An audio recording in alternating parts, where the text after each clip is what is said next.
I am Allie Stroman, and this is part 2 of How to Live Off Less. This part, I'm focusing mainly on how to save off groceries and household items. So as I mentioned before, it is significantly cheaper to make the items at home, make food at home versus eat out. To eat, yeah. How do we do this? I would say meal plan is your best plan. Chance for this. It not only allows you to have you buying all your food at one time in the week, so it's fewer trips to the grocery store. You're using less waste. You're able to buy that big bag of carrots and then use it for 3 or 4 meals versus buy the carrots and then forget about them in the fridge and then now they're rotting and you have to throw them away. So it just allows you for easier time shopping and less waste. Types of meal planning. There's many different types, so pick and choose as what works for you and your household.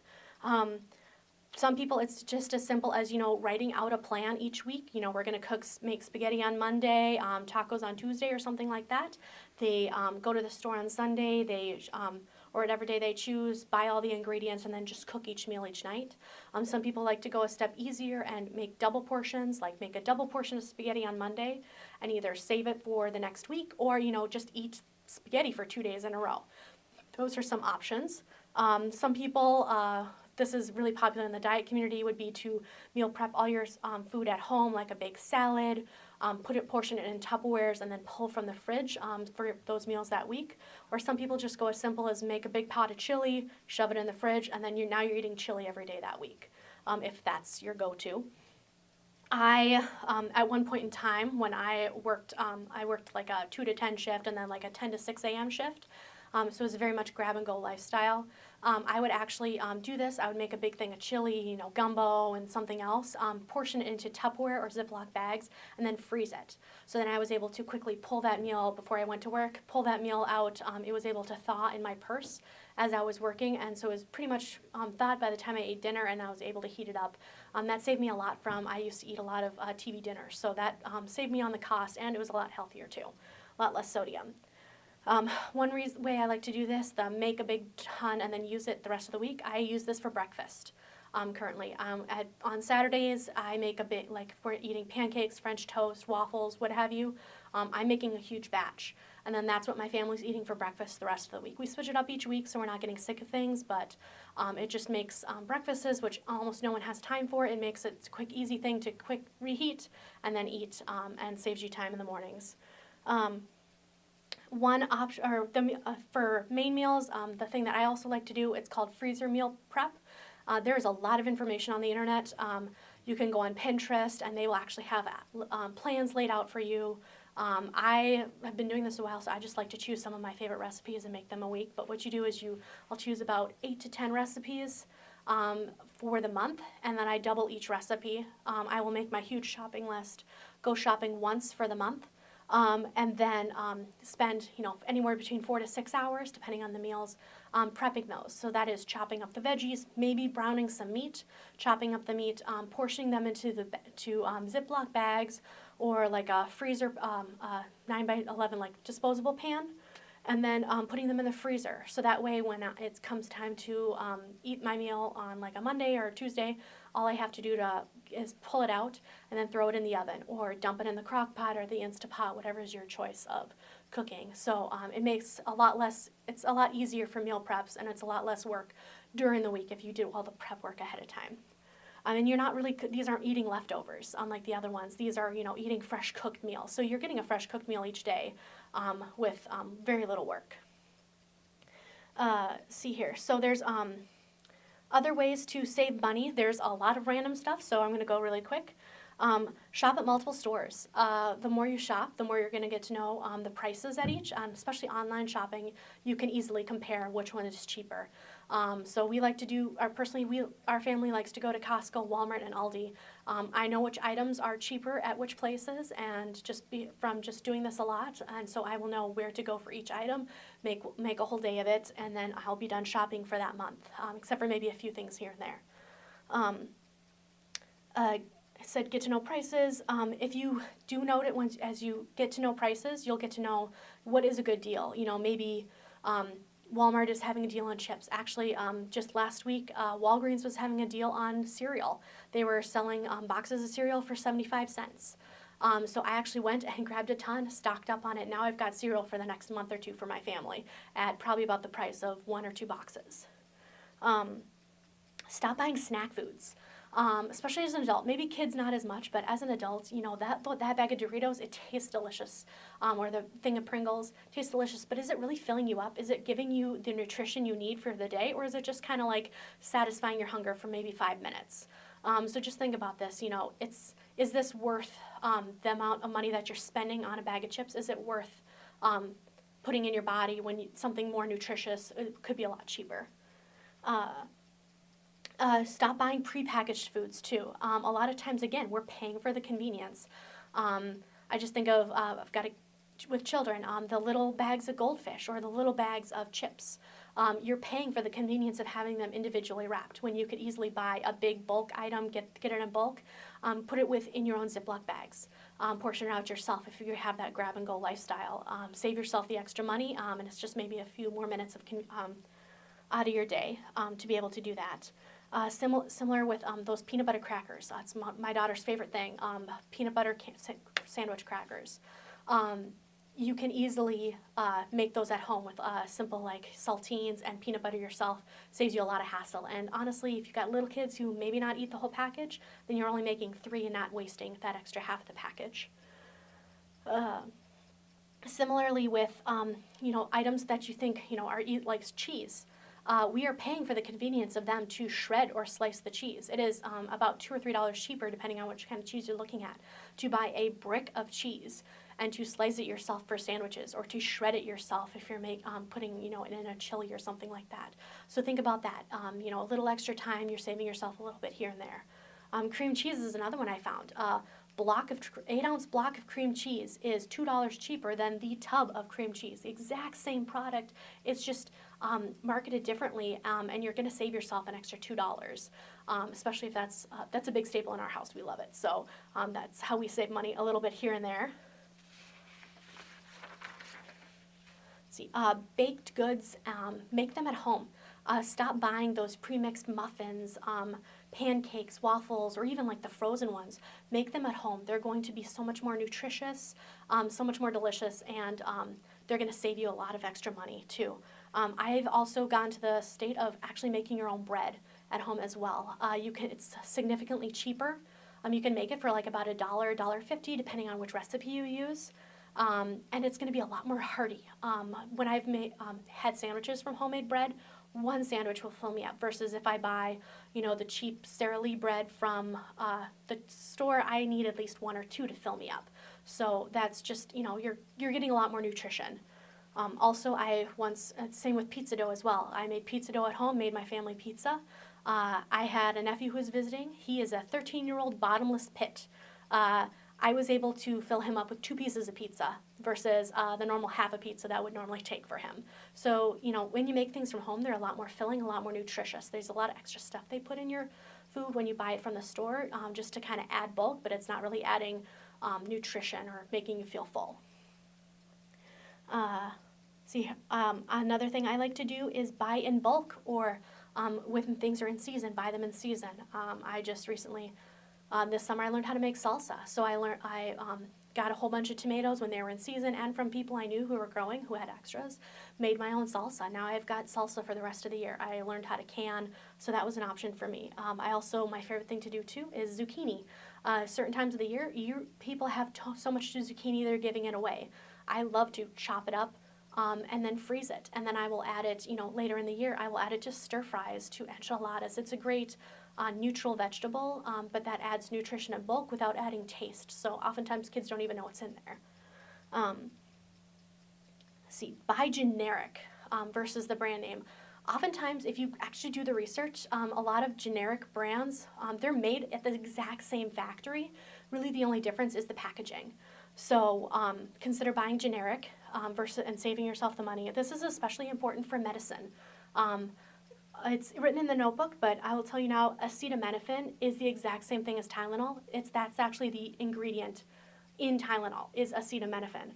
So always go for that generic option. It's the exact same thing. Ibuprofen is the same as your Advil or Motrin. So generic version of that. Save yourself the extra dollars added on to the brand name. Naproxen is the same as Aleve. Diphenhydramine is the same as Benadryl, and ZzzQuil. They often will market it for different things, but it's the same product. And similarly, Tylenol PM is just your acetaminophen and your diphenhydramine or your Benadryl mixed together. They decided, so most people already have these items in their household. You don't need to buy a whole nother item to fulfill that. You can easily just mix the two yourself. Take them yourself. If you do have any questions or you're concerned about things, always ask a pharmacist. That's what they're there for. That's one of the main reasons, not just to fill the prescriptions, but to answer any questions if you are wondering about, is this medication okay to mix with this or something like that. They're a great resource. See here, when cooking, make meat the sidekick, not the main event. That was one of the YouTubers that I follow. That's her main saying.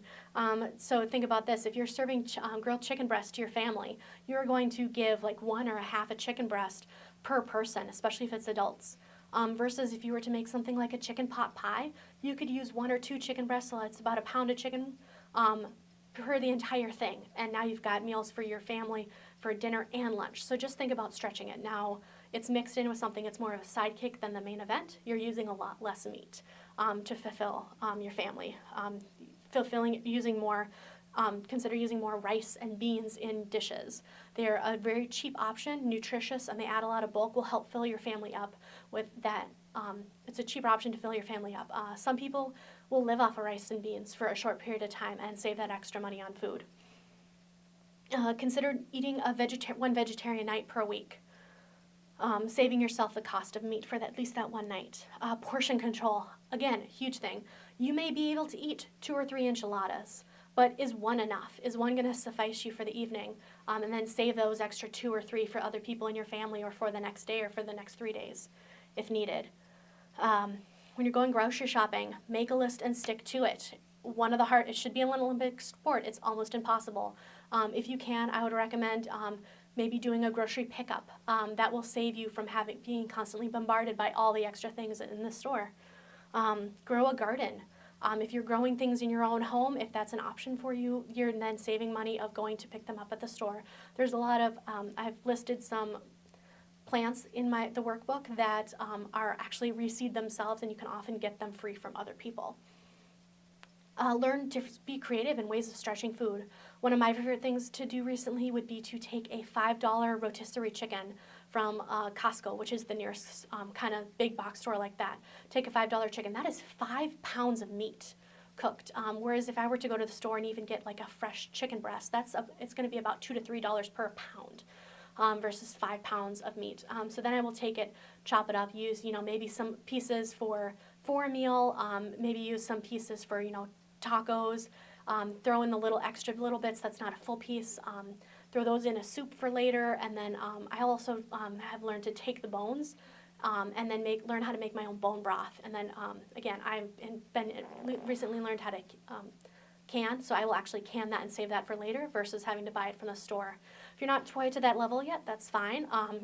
Other options for chicken broth or beef broth, buy bouillon instead of actually buying the actual broth.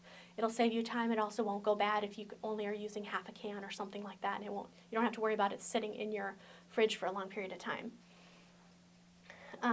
If you can buy in bulk, I know I mentioned this before, but buying a half a cow, some people will do this, will save their money, buy like a quarter of a cow, a half a cow, depending on your family size, and then there's your meat for the rest of the year. So consider those options if that is available to you. All right, so now some money-saving tips on household. The mega companies have kind of conned us into thinking we need a different product for each cleaning thing. To clean the tub, to clean the shower, to clean the floors, you need a different product for each. When in reality, most of the time, all you need is vinegar and maybe some dish soap, depending on what it is. Vinegar you can use in 1/4 cup, goes in your washing machine instead of fabric softener. You won't smell it, I promise, and it's actually better for your machine. Fabric softener will actually coat and degrade and kill your machine if you use it too often. It can also be used as a rinse aid for in your dishwasher instead of buying, Jet Dry or something like that. I like to use it as an all-purpose cleaner. 1 cup vinegar, 1 cup water, mix it in. This is dyed a little bit a different color because I can't stand the smell. So what I will do is do my own infusion. I had a mason jar, filled it to the brim with pine needles from my old Christmas tree, then poured vinegar on top. 6 to 8 weeks, letting it sit in there and just marinate, and then the pine will that scent will seep out, and then I will pour it off and then throw away the pine needles, and then you get this wonderful natural pine sol that, again, cost me just the cost of vinegar. And I use this pretty much anywhere you want in your household, all-purpose cleaner. So windows, floors, 1 to 2 cups of this mixture, or just plain vinegar in a bucket of water to clean the floors. Cleans windows, countertops, anything you need. Especially I've got a lot of spills because I got little kids. If you don't want to do the infusion or you need it right away, you can also add essential oils to help with the scent, or there's a bunch of other infusions if you want to look on there. A lot of people use citrus peels or things like that. For Dawn Power Wash, this is one of my favorite things to use in the kitchen, but it is expensive. It's about $4 for a refill. When in reality, all it is just a tiny bit of Dawn, a little bit of rubbing alcohol and water, and really all that's what it is. If don't like Dawn, you like something else, feel free to use that dish soap, and reuse the bottles if you need to, so you're not having to pay to get an extra spray bottle. This is a recycled bottle. Let's see here. I like using dollar store clothespins as chip clips. Saves the chip, or those things are things we're always losing. I buy a big thing of dollar store clothespins, and those are now our chip clips to help keep the chips from going stale if we do eat chips in our house. Rags used as paper towels. That's a huge money saver. We've switched to using rags for cleaning the kitchen, cleaning up spills, and cleaning up kids. And then just switching them out during each day. That saves us. We now have gone down from using a roll of paper towel a day to a roll of paper towel every 1 to 2 weeks. So it saves you a lot of money there if you have the option of a washing machine. Other people, in order to save money on paper towels, I've heard of people sawing the paper towel roll in half and selling the paper towel roll in half and then just using half at a time just to help save them that extra money. If you have little kids at home, this actually even helps adults too. Squeeze the toilet paper. This helps it from, running down when you're pulling it. It's helping you use a lot less, especially for those little kids when they're trying to, grab the perfect amount. And when they yank it, it's not going to all unravel. Let's see here. Learn to coupon. That is one of my favorite things to do. I got really into it a few years ago. You can save a ton of money on, again, any household thing that you can't replace, like razors or bath soaps or things like that. A great way to save money. I'm not going to go into detail here just because there's some other people who do a great job at doing this. So I've got some links in the workbook of people you can follow on the internet who do a great job of teaching you how to coupon and how to save a ton of money with that. All right. So lastly, switch my papers here. Okay, so that was a lot of information. It can seem like a whirlwind a lot. This is not a overnight life change style. This is piece by piece. This has taken me, 5-10 years sometimes to get to this point because a lot of these things I actually practice in my own home. So it's just little by little each day. What also helps too is to get into that savings mindset. Instead of thinking of what you're losing, think of what you're gaining. I unfollow anyone if you are on social media, unfollow anyone who's going to make you think your life is not good enough. Those people with the perfect pictures with all the kids with matching outfits who are always going on vacation or bragging about, the specialty drink that they bought or something. If you're going, or even sometimes just get off social media altogether. Then you're not constantly bombarded with ads or thinking you need to buy more things to make your life better. Another option would be to start following different people. This is what I did doing research for this. I now follow a bunch of budgeters. They will have even more great money-saving tips on for daily groceries and things like that. Budgeters, frugal people, coupon pages. Those are great too to learn how to coupon. They will also often post weekly deals to help save you money. DIY people, again, making things from home, it's often a lot cheaper than going to the store and making it yourself. That's how I learned about the vinegar cleaner and even my own bread I learned off of those DIY websites. If you are a competitive person, consider making it a competition, making it a goal with a friend, a spouse, or even just yourself. Hey, this week I saved $20. Next week I'm going to save $30, and just making it a goal each week, give it a little bit more competition, just to help give you that mindset. Lastly, when looking at bigger purchases like a phone or maybe even a TV or something like that, instead of thinking about it in dollars, which I feel like we're so desensitized to, think about it in more of like hours or shifts worked. Yes, that new phone would be nice because your phone's cracked, but is it worth 5 extra shifts of whatever your job is or such? I often did this for vacations. So, yep, I could go on vacation with my friend, but that is an extra 3 shifts for 3 months, and that's just not worth it to me. So just thinking about it in other terms, or then could maybe help bring things into perspective and make you think, do you need that or not? Another option I also like too, if you do online shopping, like an Amazon or things, I will often do they say put it in your cart and leave it in your cart for a few days to cool off, and then come back to it and think about it. This will save you from those impulse buys, and then make you really think about, is this needed or was it just a in-the-moment thing I wanted? So I've saved a lot of money that way too by preventing myself from impulse buying. So that's about it. There's a lot of extra information. There's a workbook that goes along with this, a lot of great information, a lot of those DIY recipes that I have in there are in there to save you money. So please look into that. And then also a lot of extra resources too of people to follow on YouTube or TikTok or social medias, or resources just to continue that that savings mindset and that savings lifestyle. So please look into that. There's a lot of things I wasn't able to get to that is also listed in the book. So it's a great resource for you.